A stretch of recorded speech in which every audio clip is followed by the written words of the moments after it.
everyone, and welcome to another episode of A Few Quality Moments Around the Shabbat Table with the Rabbi's Son.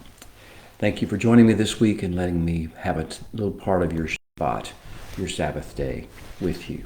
I want to talk to you today about the quest for life, a quest for the most answers to the most important questions in life that we've been on. This is the 47th week of our quest, of our journey, of our odyssey. And we're about to explore a series of new horizons.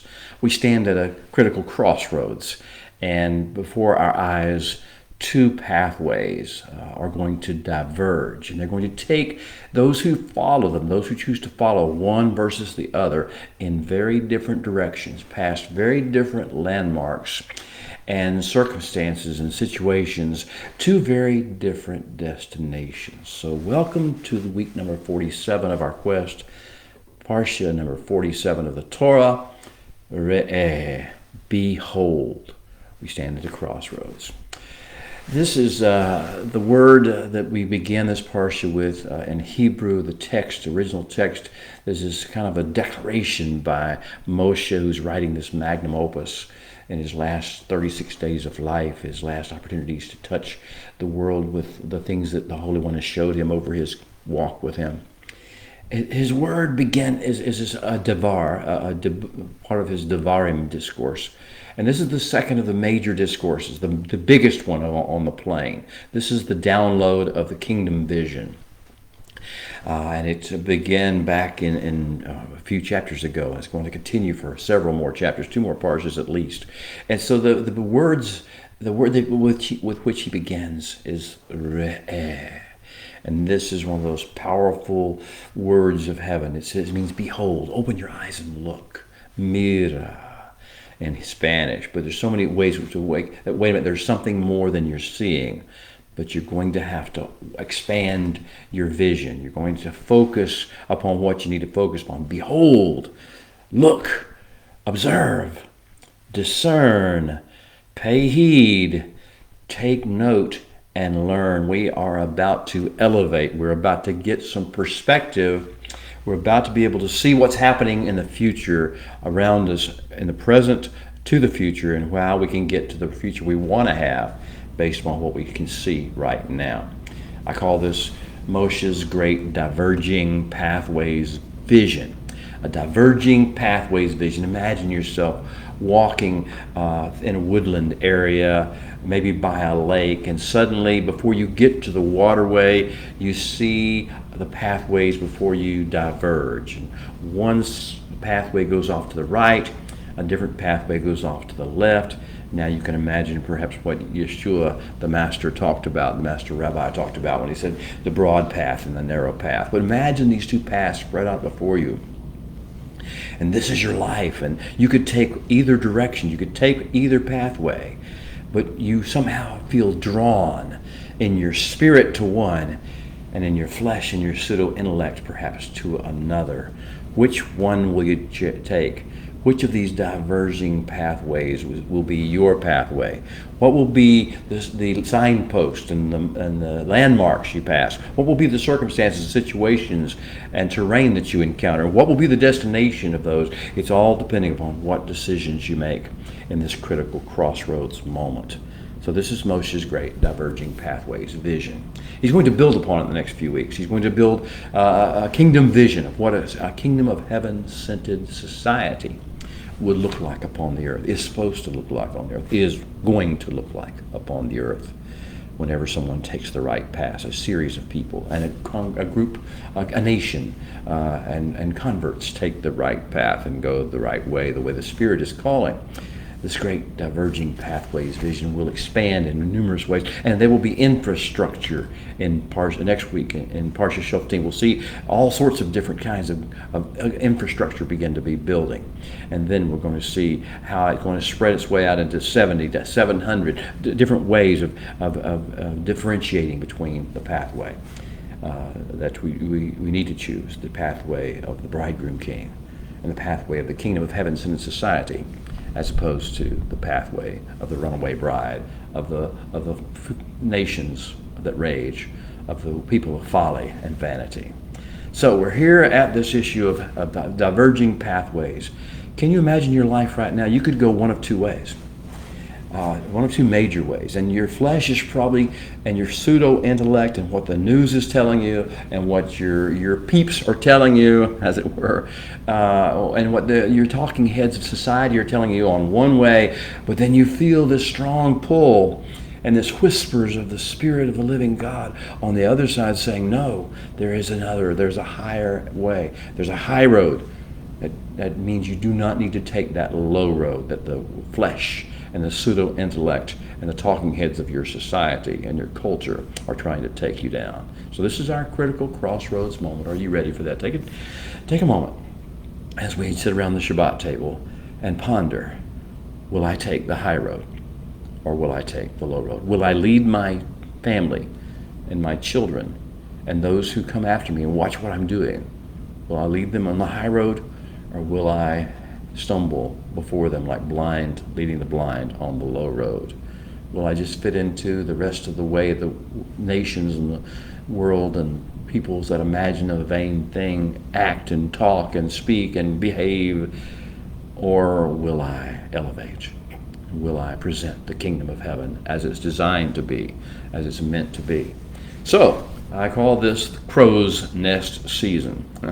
This season of Torah, this season of the year, every time we go through this Torah cycle, and we get to this part of the Torah in the next few weeks, this is what I call crow's nest season. You know what a crow's nest is? A crow's nest is a structure erected near the upper part of a ship's main mast that's used by sailors as a lookout point. You climb up the rigging to get to the main mast, to get to the crow's nest where you can see on across to the horizon in different directions. Climbing into the crow's nest ensures the widest field of vision, the widest field of view, a place from which you can spot approaching land masses. Actually, the ship is probably approaching the land masses as opposed to the opposite way. But it's approach land masses, or see approaching land masses, see reefs, sandbars, hazards in the water, icebergs, other approaching vessels. But you can see it better when you go up in the crow's nest, when you climb the rigging and you go up, and then you can notify it. And knowing what's happening, what's coming, you can adjust your path, adjust your trajectory, adjust the pathway you're on and the route you're taking to be able to successfully navigate. All right, so it's time to get you up. Climb the rigging. Time to climb the rigging. Lift your eyes. It's time to gaze wide-eyed into the unseen realm. Part of it is just the future you haven't seen yet, but part of it is the future as the Holy One wants it to unfold and as the Holy One knows it's going to unfold. Get up in the rigging, get up in the crow's nest, and look ahead. See where your life is going. See where your family is going and heading. See where you want it to go. See what critical crossroads wait for you and what diverging pathways, what decisions you need to make at these diverging points, and go into this unseen realm with the right mission and the right calling and the right direction. So gaze wide-eyed into the unseen realm that lies beyond the veil of thorn and thistle experience, emotion, flesh, urge and appetite, pseudo-intellectual theory and concept and principle, and social justice theories. See beyond all that and see instead the plan of the Holy One to bring the kingdom of heaven-centered society to earth. Well, so focus now, today, this Shabbat, on Shabbat Re'eh, focus on what lies ahead. And define what your future will look like. Don't let the society tell you what your future is going to look like. Don't let some government or army or some band of roving criminals tell you what your future is going to look like or define what your future is going to look like. You have this power in your hands. You have this power in your heart to define your future and your children's future. And to some degree, your children's future. Take it in hand. Take this gift in hand and begin to redefine by virtue of opening your eyes. Re'eh, behold, observe, Take note and prepare yourself accordingly. Define what is your future, what your future will look like, what your impact upon the world will look like, will consist of, what your children's future will look like, what your children's future will look like. Take it in hand, and as you look to the future, think about what you see and what you want to see. If it continues to go the way it's going, what will you see in the future? And if it changes and you begin to realign yourself more closely with the sounds coming from heaven in the direction of the presence of the Holy One, if you align yourself with that, if you Shema, or an Asa, if you Zachar, if you do the things we've been talking about the last few weeks, incorporate this Hebrew approach to life and the Torah, if you do these things, how can your future be what it was intended to be? How can it be brought into that process? So, as I said, I've called this basically Moshe's "Come Up Here and See What I See" discourse. I could also give it a little longer title, and let me give you that longer title. Show me, Moshe might say. Show me how a society imagines and relates to and behaves toward God. Show me how a society responds to the Torah plumb line of life, health, and peace. Show me how a society stewards creation resources. Show me how a society prioritizes spending and use of assets. Show me how a society cares for the poor and the disadvantaged and broken and vulnerable in its midst. Show me how a society marks the passage of times and seasons. Show me how a society perpetuates and grows and expands itself, or tries to. Show me these things, Moshe might say, and I'll show you that society's future. I'll show you its contribution to, if any, and its impact upon, if any, the world. I'll show you whether that culture and that society will become a shining city of hope set on a hill, or if it will just become another nation that rages for a while, full of people imagining and thinking and speaking and projecting and promoting vain things. I'll show you that, he says.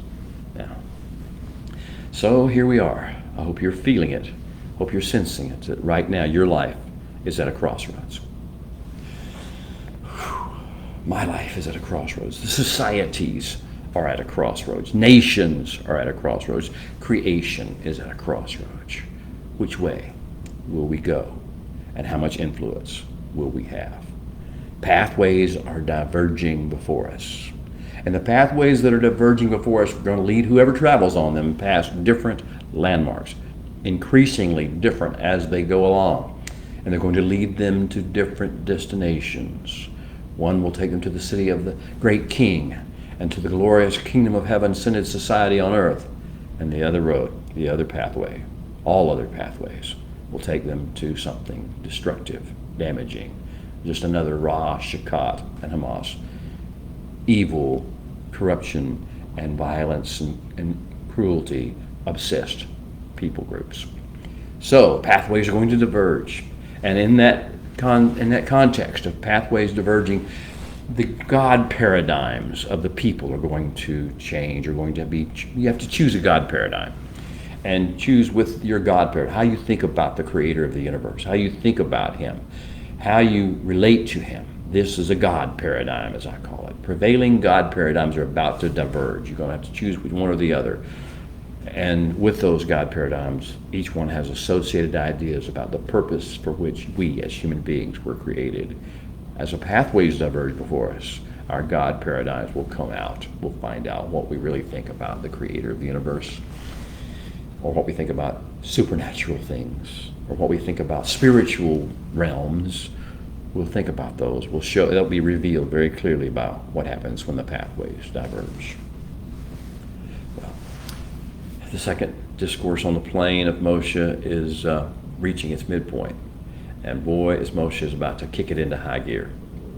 He's about to lay out for us in the Torah, in this week's Parsha, a comprehensive vision for the society that the Holy One wants us to construct in our promised land. Can I repeat that for you so you get the impact of what's about to happen and what this Parsha is all about? Moshe is ready to lay out for us in Parsha Re'eh, and then in continuing Parshas thereafter, a comprehensive vision for the society that we are supposed to construct in our promised land, and then to model and export to all the nations. We're supposed to construct a kingdom of heaven-centered society in the promised land, and then we're supposed to model it for the world and export it to the nations. And he is going to, Moshe in this vision is also going to place that vision for kingdom of heaven-centered society in stark contrast to other kinds of societies. The kinds of societies that are found in the Ra and Shechat and Hamas fueled ethnicities and the ideologies and the religious forms and the government structures as those things operate in and then impose themselves on others, sometimes coercively, sometimes violently, and they take them down those pathways to that level of corruption.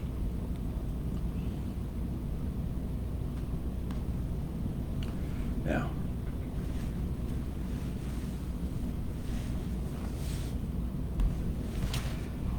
there will be 12 key issues. I need you to kind of hear me now. Be with me for a few moments, because there are going to be 12 key issues that Moshe addresses. And these key issues are the crossroads. How we handle these key issues, how we navigate through these key landmines of society, are we're going to determine whether we do build the kingdom of heaven in a society in Eretz Israel and in the cities and villages and farms in which we live. Wherever we live, will we be promoting the kingdom of heaven centered society, the kingdom of heaven the Holy One wants us to build, or will we be doing something else? So here's the key 12 issues, the 12 key issues. Are you ready? If you like to take notes, this is a great time to get your pen out or your pencil out and a piece of paper. Take your time to do that. Here we go. I'm going to start with these 12. I'm going to list them one by one. And the first one, the beginning part of it all. That starts at the beginning point of Parsha Re'eh and of this entire vision that Moshe is downloading, these diverging pathways. The first key issue or crossroads is how we relate to the presence and the ecosystem management of the Holy One. Do we think we're here doing this on our own? Do we think we're acting independently of the Holy One, or somehow we're going to have to report to him at the end, but right now we got it all to ourselves? How do we relate to the personal presence, the witness of the Holy One, and his ecosystem management protocols? Do we consider him to be in charge, or do we consider ourselves, or some government, or some culture, or some ethnicity, or some worldview in charge? What's in charge? Some cadre, some Illuminati, some group of technocrats? Who do we think is in charge? The first issue, the first key factor, the first crossroads is how we will approach the control of the world. Who's in control? And is the Holy One present and active in it and intervening in it and managing it, or is he not? The Shema principle, the Shema concept, the Shema lifestyle comes in here. We are actually here not to generate a kingdom, but to perpetuate one that's already in existence, and we're just Shema and catching into tune of it. So the first issue is the presence, how we relate to the presence and the ecosystem management of the Holy One. The second crossroads issue that will determine which kind of culture and which kind of society we build is how we relate to the Torah. To the 5 books of Moses, and to the instructions and the stories and the revelations that is contained within the Torah. This is critically issue number 2 on how our society will be built. If we demean or disavow or lower value the Torah, we have just decided what kind of society we will have. It will not be the society we build, the Holy One desires us to build. Because the Torah, you see, is supposed to be our portal of Kedusha. Heaven coming to earth, on earth as is in heaven, comes through the portal of the Torah and our implementation of the instructions of the living God, and his pictures and his words and his storylines, and how we connect with those storylines, and that's how heaven comes to earth. So if we take the Torah and say it's not that valuable, it's not that important, or it's totally done away with, we have just decided what kind of society we're going to build, and it is not the society of the King. Okay, so the first one is the presence, how we relate to the presence and the ecosystem management of the Holy One, the Shemaim idea. The second one is how we relate to the Torah, what we think of it, how we relate to it. That's the Shemar, what's treasure, cherish, and carefully guard and carefully defend. This is the Torah. This is what we're supposed to do. The third of the 12 key crossroad issues is how we deal with, how we consider and think about the pagan, superficial religious practices and focuses, the ways of spiritual manipulation the nations use. Now you're going to see those mentioned and listed, some of them discussed somewhat in Parsha Ve'eh. There will be things like towers, and there will be things like idols, and there will be things like altars, there will be things like shrines to these pagan deities. But you understand, this is the whole issue: is how do you handle faith walk on a day-by-day, week-by-week, year-by-year basis? Do you do it like the pagans do it, but you just do it unto the Creator? Or do you do it totally uniquely in a way that stuns the world? The Shema, the family-oriented, the household-oriented, the bloodline-oriented pathway, and walking as in daily community life, as opposed to trying to put all your spirituality into a shrine, into a priesthood system, on a local basis, into some sort of symbols and sacraments and orthodoxy. You see the difference. The Holy One says that your society that you build will either reflect my glory or reflect the pagan ways, depending on how you think about these superficial religious practices and focuses of spiritual manipulation that are used by the rest of the world. If it's used by another religion, be very careful of incorporating it in yours. Look at everything you do.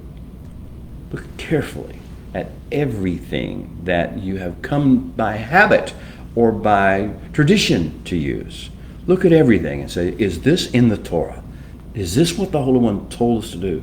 Or did we make this up? We just fall into a pattern. So the third of the 12 key issues is superficial religious practices, focuses of spiritual manipulation. What are we assigning? What are we building? And what are we maintaining? What are we spending our time, energy, resources, and passion on? Is it what the Holy One told us to do? Or have we made up a whole new networking system, a whole organizational structure, and a whole ecclesiastical structure based upon something we inherited, lies we inherited from our fathers? Fourth, how do we handle, how do we relate to, how do we deal with, how do we value ecstatic experiences? Prophets. When a prophet says something, when a dreamer has a dream and relates his dream, when they say various different things that sound all spiritual and exciting, what do we do with that? What do we measure that against? And how do we incorporate that into our worldview and our culture? That's the issue, the fourth issue of the dividing lines of the societal divergence. And the fifth issue, back to this issue of God paradigms, God concepts and paradigms. How do you love the Holy One? Like what do you love Him? Now, in Parsha Ve'eh, He's going to give us a God concept. Moshe is going to spell out a God concept for us that we have to explore the rest of our lives, the rest of our children's lives. The concept that He's going to introduce is the Father-Son concept, that God is our Father and we are His sons, Banim. This idea of what Yeshua pulled forth in his prayer life, our Father, my Father, our Father, that the Holy One, if we relate to Him as Father, it changes everything. And if we relate to Him as if we're His children and we're responsible for carrying His glory into the world, for representing Him to the world, it changes the way we think. So this is the fifth issue of diverging societies. The sixth issue, and there's 12 altogether, so we're about halfway through. The sixth issue is, show me how a society stewards land, assets, and income. Show me how individuals or a society steward land, assets, and income. How they tend and keep it, as it said in the garden, regarding the garden. And I'll show you their future. I'll show you whether they can honor the Holy One or not. You can think about that yourself. How a society takes care of land. You can look and see in different cultures and different ways, parts of the town. Some people tend to plant gardens and flowers and grow fruit trees, and some people don't even paint their houses, and some people clean up the junk, and some people just throw things and just waste things and just use things. Well, you see how society attends and keeps the things that have been entrusted to it. The seventh issue, we're in the second half of the 12. What do you consider food? What should a human being ingest? What should you ingest? The issue of kashrut. The issue of, do you understand, if the Holy One is in fact ecosystem manager, he designs what is to be ingested by whom, by which species. And so do we trust the Holy One to decide that, or do we let our appetites or theoretical things of pseudo-intellect, reasoning and rationality that mankind come up with in their own heads, do we let, what do you let determine what you eat, what is food for you, what you will let nurture you? The eighth issue. This is very problematic for some people, but how one's body is cared for and how one's body is presented to the world, how one's appearance and how one takes care of themselves. And this is introducing the power of zniut, or it's called modesty oftentimes, but it means awareness of our effect on others and our environment, and how that is impacted by how we take care of ourselves and what we obsess about with regard to ourselves or not, and how we present ourselves to other people. Yes, this is a key factor of how society is going to function. Will it be a kingdom of heaven-centered society? Possibly. Will it inspire and encourage, or will it instead draw out the worst in human beings and their fleshly appetites, jealousies, envies, lust, greed, hate?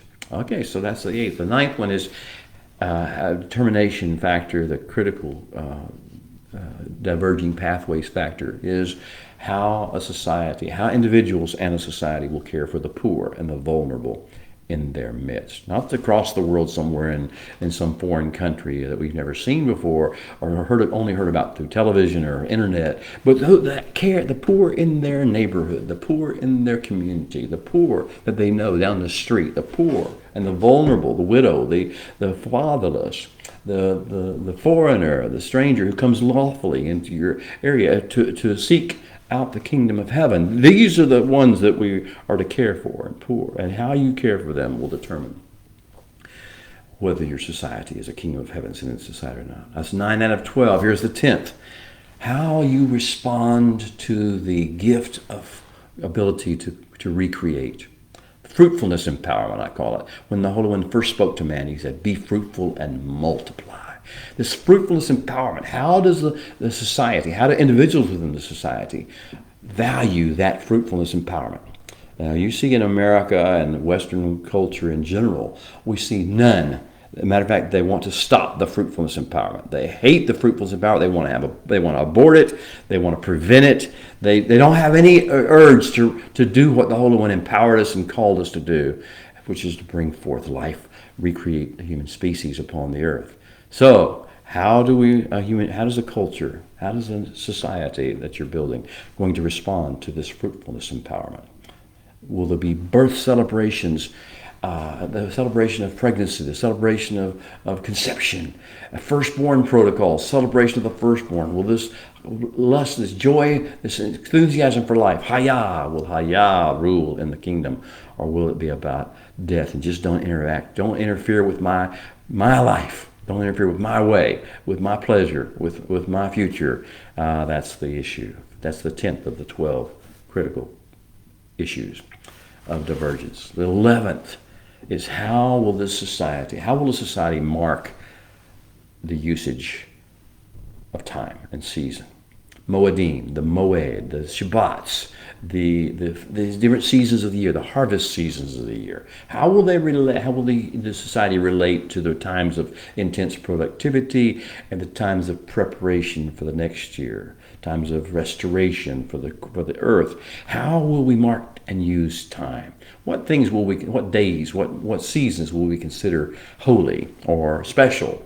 What will we celebrate? What will we rejoice? And you see where these different issue of the cultural holidays becomes an issue. Not because we're pagan or whatever, those terms that are usually thrown around. The issue is, how do we want to impact the world? And with what do we want to impact the world? Are we just out there for a celebration, for a party, for a thrill? Or are we out there to actually communicate the message of the kingdom of heaven to the world? It doesn't happen through the world's holidays. It's 11 out of 12. What's the 12th of the critical areas of divergence, the critical issues that we have to determine what a society is going to become? How it musters, how it comes together, and why it comes together. And when it comes together, how it does it, and how it incorporates and expands. How it expands the host, the Malkut, how it becomes a kingdom-based as opposed to just a society, how it becomes kingdom of heaven centered and draws people like a magnet into the ways of the kingdom. Or does it do something else, just celebrate itself, or its culture, or its ethnicity, or its pride? What does it do? That's the issues that determine. So we've gone through the 12. I hope you wrote them down because they're critical factors that determine where a society is going. Now, I want you to think about those things from the standpoint of learning that most of the world, all of the cultures and ethnicities of the world have chosen the alternate way, the broad path that leads to destruction, as Yeshua would call it. But our choice, our calling, is to go a different way, is to find the narrow way that leads to life, So, to do that, we need to learn how to take the lessons of life from the bad examples of the world. The poster boy of bad examples, of bad choices at these crossroads of life are the Canaani, those who are squatting in the land of promise whenever Moshe is giving his speech. Those who have brought the transgressions, the sin of the Canaani to its highest state, and made it such a disaster for the world, spreading all sorts of vile things throughout the world and polluting the land and polluting the humanity as a species. We need to learn from the Canaani's bad example. Where did they go wrong? They went wrong at these critical crossroads, these 12 critical crossroads. They went so horribly wrong at those crossroads that the land is physically sick. And the earth is physically reeling because of the abominations and the atrocities that the Canaani have followed, as they have let the landmarks of the roads, of the broad road that leads to destruction, carry them along with it and draw people in with violence and with cruelty and with corruption and with evil. These are the things that the Canaani excelled in, unfortunately, that they promoted, and therefore the land is vomiting them out. We are not going in because we are so much greater, wonderful people, we're going in because the land needs someone to come in humbly to heal it, to give it a chance to restore itself after being so horribly misused by the Canaani. So as we face this issue, we face this great call to bring healing to the land, to bring healing to the world, to bring healing to the ecosystem, to co-labor with the Creator in doing so. He's going to do the heavy lifting. We're just the cleanup crew and the nursing crew to heal, put bandages and salve, and sing sweet songs of deliverance and healing over the land as we come. So how can we keep from making the same mistakes that Canaani made? This is what Moshe is going to talk to us about. He's going to point out these 12 areas of divergence that we need to be very careful how we navigate and how we handle where we go. The general theme of the entire discourse that Moshe's engaged is how's your vision? How are you seeing? Moshe wants us to know, are you really seeing what's happening in the world? Do you really have a true picture of what's really happening? Or are you letting other people and history and tradition draw your attention to things, visual triggers that cause emotions to rise up, or cause greed or lust or hate or a jealousy to rise up? What are you really looking at out there? Look deeper, look again, open your eyes and look again. So, Moshe wants to show us the blueprint for the kingdom of heavens in its society. A blueprint for a city set on a hill.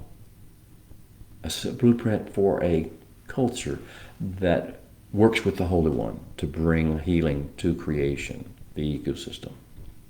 He wants to show us that in contrast with the godless, lawless, and loveless people, groups, ethnicities of the world, which are obsessed with self-will and self-promotion, which are driven compulsively by fleshly desires and appetites and hormones and substance abuse. He wants us to see, clearly see, that our mission is to build a kingdom of heaven-centered society centered around a city set on a hill that cannot be hidden. See, the end-game plan, looking far ahead into the future. Open your eyes with me and look far ahead in the future. And Moshe sees it, and he wants us to begin to see it too, coming into picture, coming into focus. Mashiach ben David reigning over the earth, and Jerusalem being his capital city. This is the kingdom of heaven-centered society he wants us to envision. Down the road, how do we get there? How do we prepare for that? Well, people from all over the world, from every ethnicity and every generation should say, come, let us go up to the mountain of the Holy One, to the house of the God of Yaakov, and he will teach us his ways, and we will walk in his paths. So, our part in the great plan. I've told you, the Holy One does the heavy lifting. Without him, this could not happen. We can't make it happen on our own. But the Holy One is just the stronger partner or suzerain in the great covenant that he made with Abraham to build a great nation, remember?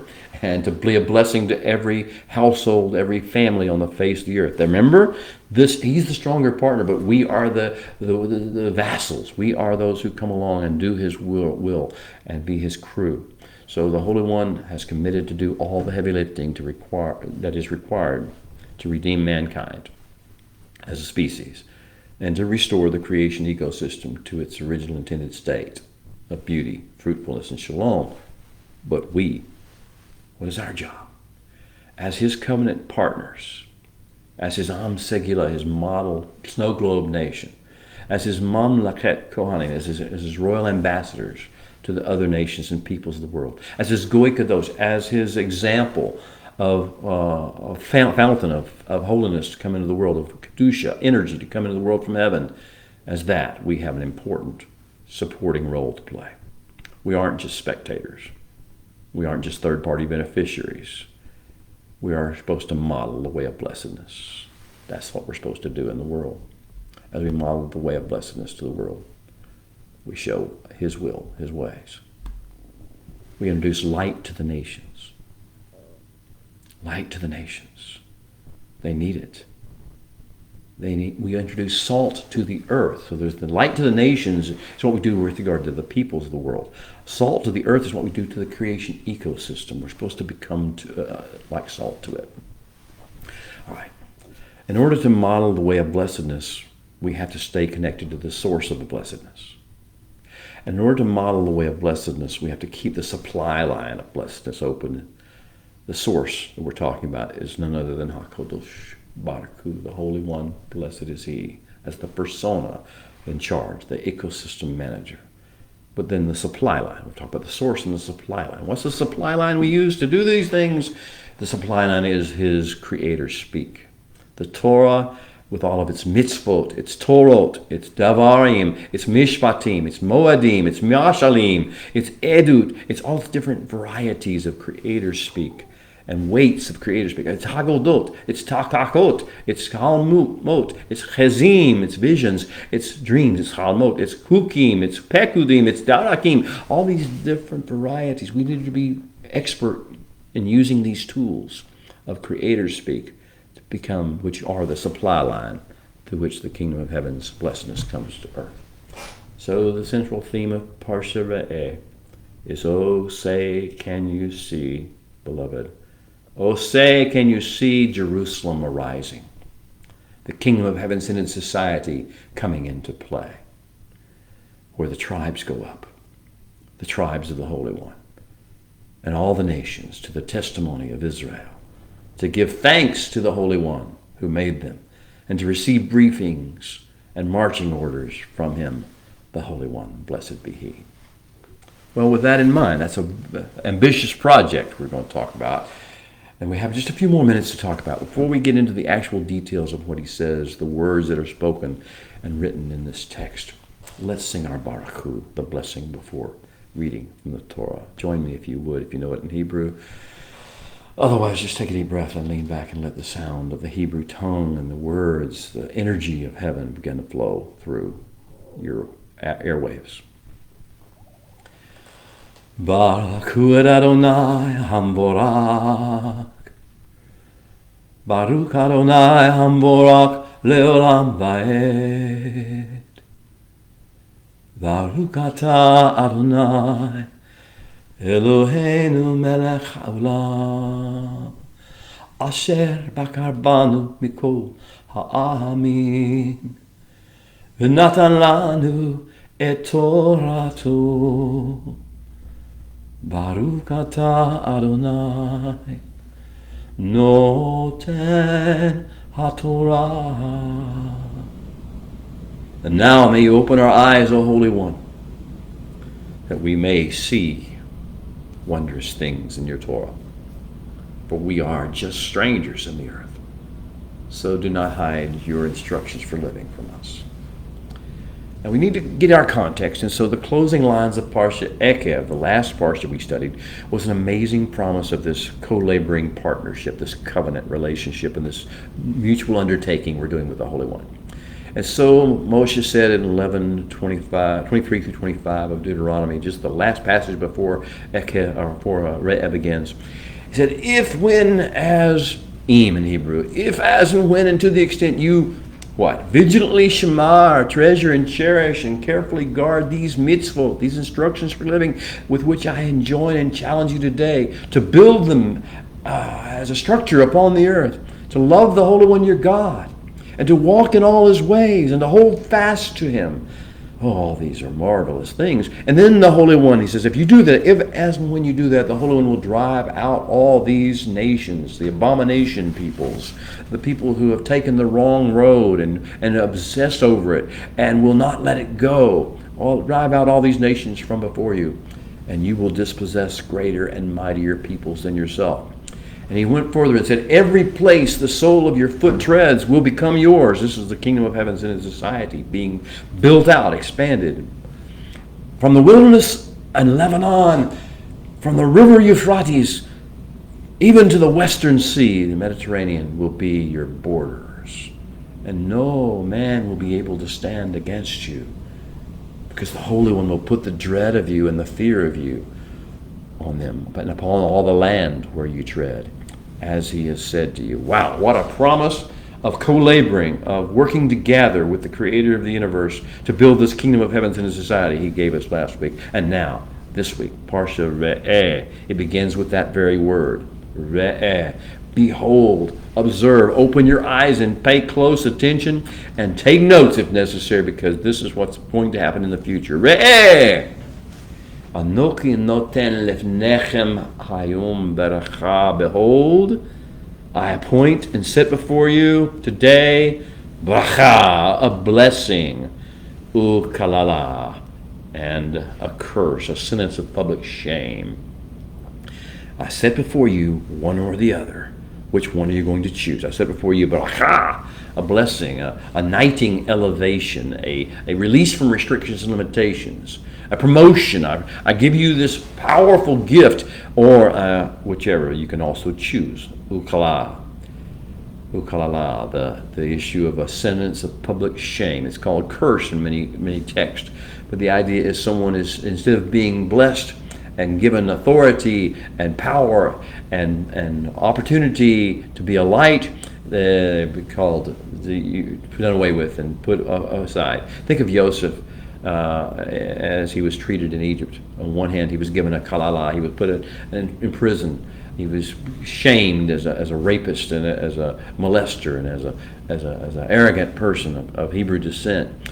And then later he was given the bracha, the blessing. He was elevated to the second in command under Pharaoh. You see the difference in what the Holy One is setting before us. What Moshe is telling us is being set before him. The choices, the crossroads is there. Bracha on the one hand, or chala. You choose which one you wish to make.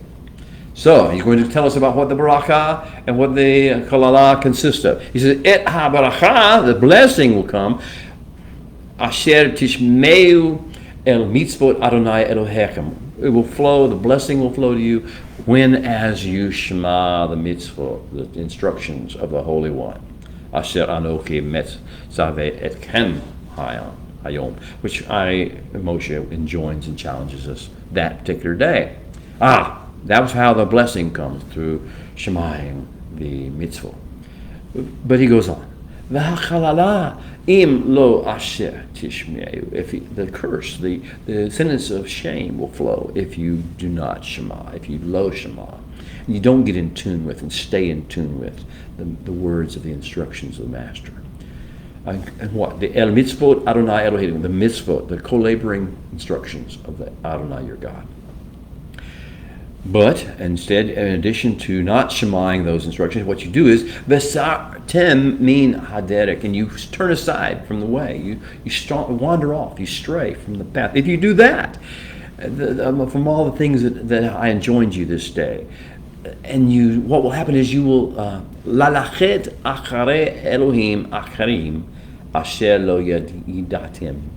In other words, you will follow sovereigns, you will follow kings, you will follow false gods, you will follow priorities that you do not know and that do not operate in your level of assigned da'at, of understanding. You will find yourself doing fleshly, pseudo-intellectual things instead of doing spiritual, neshama, constructive things. Okay, so there are two general pathways of life lying before us. We have to choose, beloved. And they happen every day. It's not just this time of the year, but this time of season we become conscious of it. These decisions are whether we're going to let the nephesh or the basar, the flesh or the pseudo-intellect, or the will, the mind, and emotions of our physical bodies, of our mortal bodies, control, or whether we will let the neshama, the God-breathed spirit, Genesis 2:7, that he breathed into Adam and made him a nishmat hayim, a living neshama. Which will we let be in control of our lives?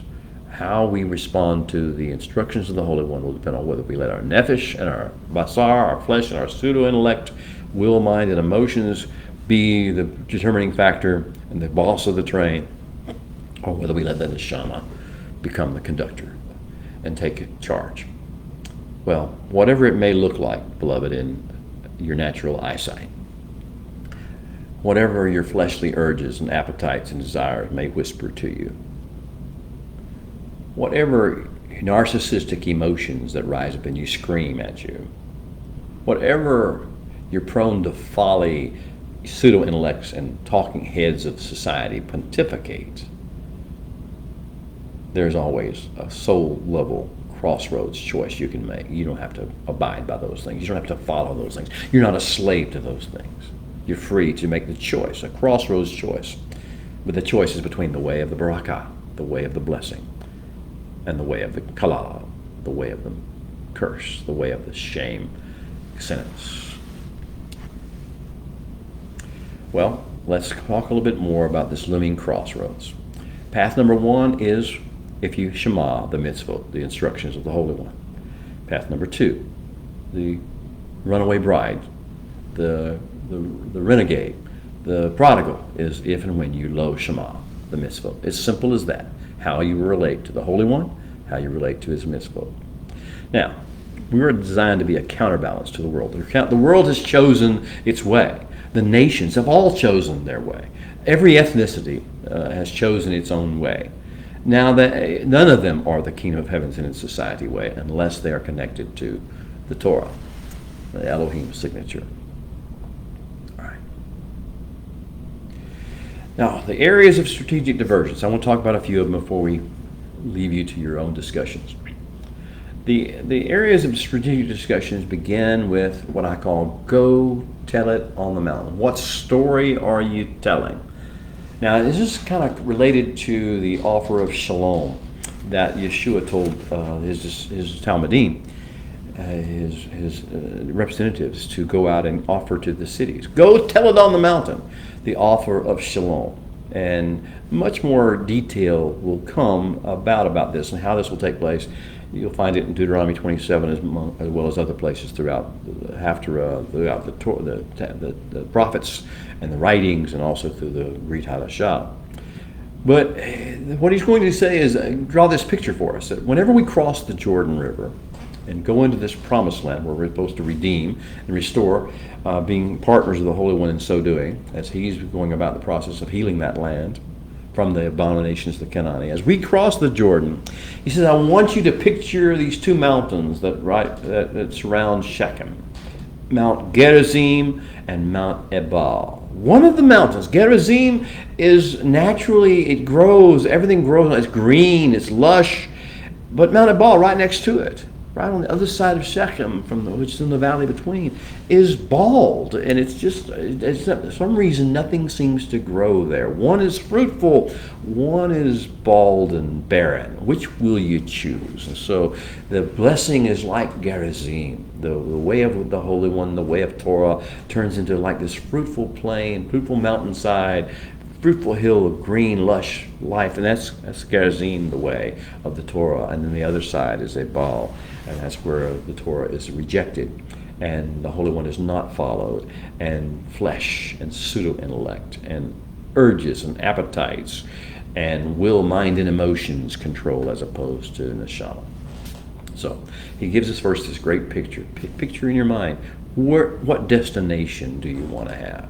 What end result do you want your life to maintain? If you want it to be a blessing, if you want it to be fruitful and beautiful and life-giving, and provide a ecosystem, a mini ecosystem for people to live in, and cultures to bring, and families to prosper and flourish in, then follow the way of the blessing. But if you don't care, if you just want your pleasure at the moment, if you just want an adventure, if you just want excitement, if you want thrills, if you want your own way, then go the way of Ebal, the way of curse. And that's what you'll leave behind. It is a wasteland. It is a scorched earth world, and the abominations that come with that. So declare and decide for yourself up front. He's going to tell us, will you go the way of Gerizim, or will you go the way of Ebal? Be vigilant, he's going to say. Shema, treasure, to build all the Hukim and Mishpatim, all the instructions for living that I'm getting before you these days. And there are going to be litmus tests of that, and the rest of these things. So the first litmus test is how we're going to connect with the spiritual realm. How we're going to serve the Holy One. Or some people would say worship the Holy One. There's actually two different Hebrew verbs. We don't have time to discuss them in great detail. There's one is abad and one is shakah. But the issue is how and where and in what attitude and with what specifics do we make or build service or worship. What do we call service of the Holy One? Do we call meetings service? Do we call different declarations? Or what do we call service of the Holy One? And what do we call worship? How do we define what worship in spirit and in truth really is? These things are critical. Those are the very heart of whether our society will actually honor the Holy One, or will indeed honor itself and its traditions, as opposed to the actual giving of the Holy One's message to the world. So the issue is how and where and in what attitude are we going to build worship, build service. Will we do so in a way that clearly marks us as his people? He's given us the basic outline in previous parshas. The idea of shemaing the voice and teaching our families and our households and our children. Being based upon house and family and bloodline, being based upon communities and actually marketplace transactions and interactions in the world, and handling time and space. He's told us how life is supposed to be lived. But the society around us tells us to build buildings and hold meetings and to ordain ministers and to follow teachings and creeds and doctrines. He says, is this really, and hold the meetings we call services or worship, is this really what we're supposed to do? Is this really the Torah? Is this really the way? That's the challenge.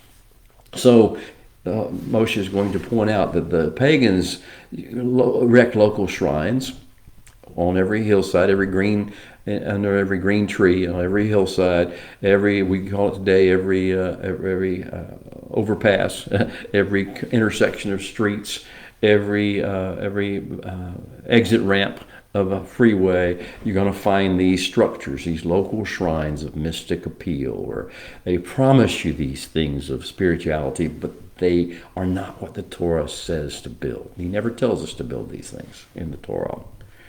And so there's the first issue, the local shrines of mystic appeal. Then there's molded and shaped, carved symbols and artifacts. He says this is what the pagans do. This is what the Canaani have done. This is how they polluted the land and polluted. It started with this idea of replacing the Creator of the universe and His majesty and His glory with images and with symbols and with artifacts and with carved, shaped things. It's all about human artistry as opposed to divine creativity. And then these other things the pagans have done that he wants us to contrast include they built these upright, religious-looking, spiritual-looking poles with faces carved into them like totems and towers and spires. It's all back to the Tower of Babel. It's all back to this issue. They build these like steeples and stuff, all these structures that are excuse me, but they're phallic symbols designed to draw attention to something perverse and dark in the world and make it sound like it's holy, but it's not. And so these issue of upright poles and steeples and towers and totems and spires. And then the fourth thing the pagans of the Canaani have done that has taken them the wrong way on this crossroads of how to walk out the worship and service of the Holy One, to relate to the Holy One, is they've introduced sacraments. They tie everything to it's feel-good stuff.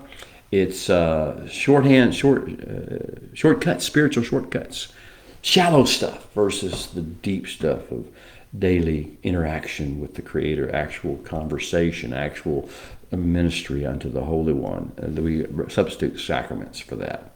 That's what the pagans did. And so we've got to be careful not to do the same thing and think we got better sacraments than they had, so the sacramental system suddenly works.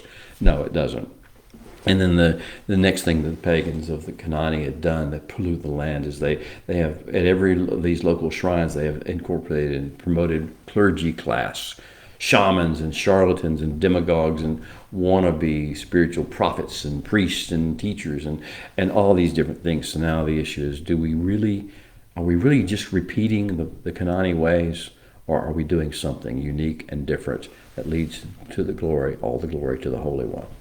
So, these are the things that he's going to talk about. The test of man-centered and flesh-pleasing religion that nobody thinks about. They just do these things because their fathers did them, or someone else has done them, or they've seen other people do them. It seems like the right thing to do in the flesh or in the pseudo-intellect, or according to a culture or an ethnicity. Well, there are the rest of these tests continue to be. The issue is, how do we handle ecstatic experiences and reports of ecstatic experiences? A prophecy, a vision, a dream that someone's dreamed.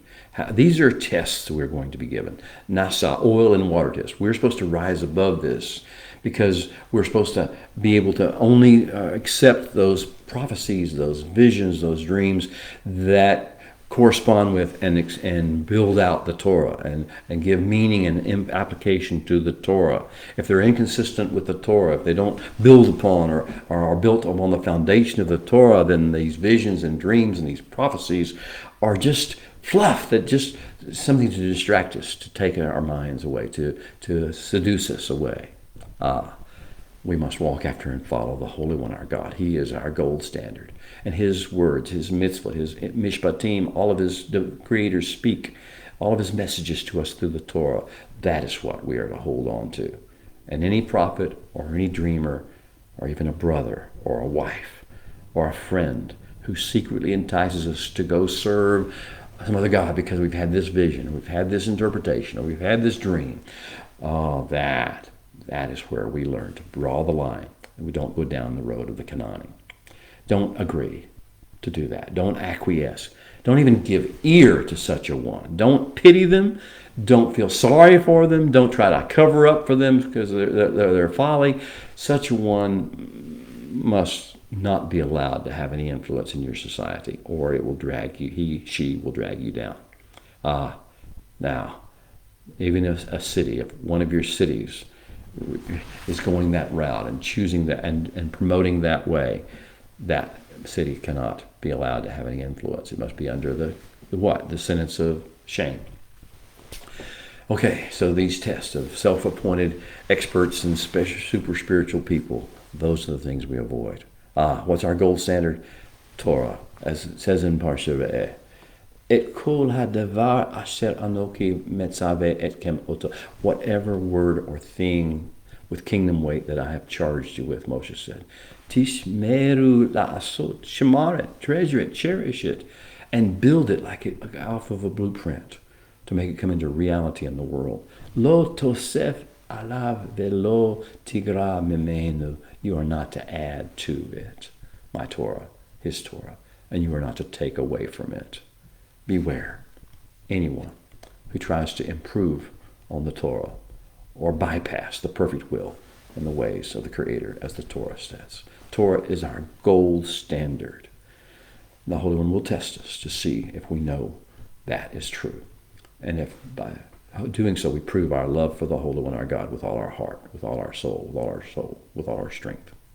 If we walk after the Holy One, if we will revere and be awestruck by him, respectful of him, if we will treasure and cherish and listen to and tune into his voice, and if we will serve him, and if we will cleave to him, hold fast to him as a bridegroom to a bride, and a bride to his bridegroom.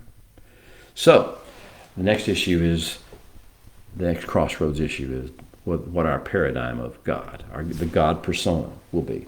And that will determine, our God persona determines how we think about ourselves, our self-image. If you understand what I'm saying, your self-image is dependent upon your God persona, your God paradigm. What you think of God determines what you think of yourself. Now, the Holy One is introducing the Father-Son's paradigm.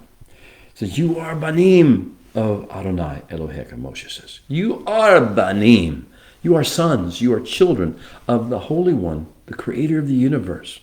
So he says there's certain things, requirements that come along with that. As his sons, and he is your father, you relate to him in such a way that you don't present yourself to the world. You don't do things to your body that are inconsistent with being sons of the living God. You don't pierce yourself. You don't cut yourself. You don't tattoo yourself. You don't shave, pluck your eye. Don't try to manipulate your appearance in ways that to tell people what they want to hear as opposed to who you really are. You are Kadosh Ladonai. You are the holy nation unto the Holy One, chosen to serve as his Segilah. That's who our God persona is. He is like a father to us. He is the father to us. And we are his children, so therefore as his children, we reflect our Father's glory. We do our Father's will. We're come to do the work and the will of the Father, not our own pleasure. The paradigm through which we see our Creator is the Father-Son paradigm. Compare, let your light so shine before men, Yeshua said, that they may see the good works that you do and glorify your Father in heaven. This is our relationship with him, and this defines who he is and who we are. To focus on the father, head of the household paradigm of deity. We are children, banim, unto the Holy One our God. This is the headwater, the most important critical part of father paradigm. Other people, other cultures see God as some sort of a impersonal force. They see him as some sort of maybe make-believe imagery, someone they can't relate to personally, someone who maybe exists, maybe doesn't exist, but has no real impact upon their life, but not to us. The critical crossroads is he is our Father, and we are his children. Well, beloved, I could go through the rest of the different 12 crossroads elements, but I'll leave that to you during your times of meditation and discussion around your Shabbat tables with your families and with your communities. Thank you for joining me, being with me for this period of time. Shabbat Shalom. See you next week.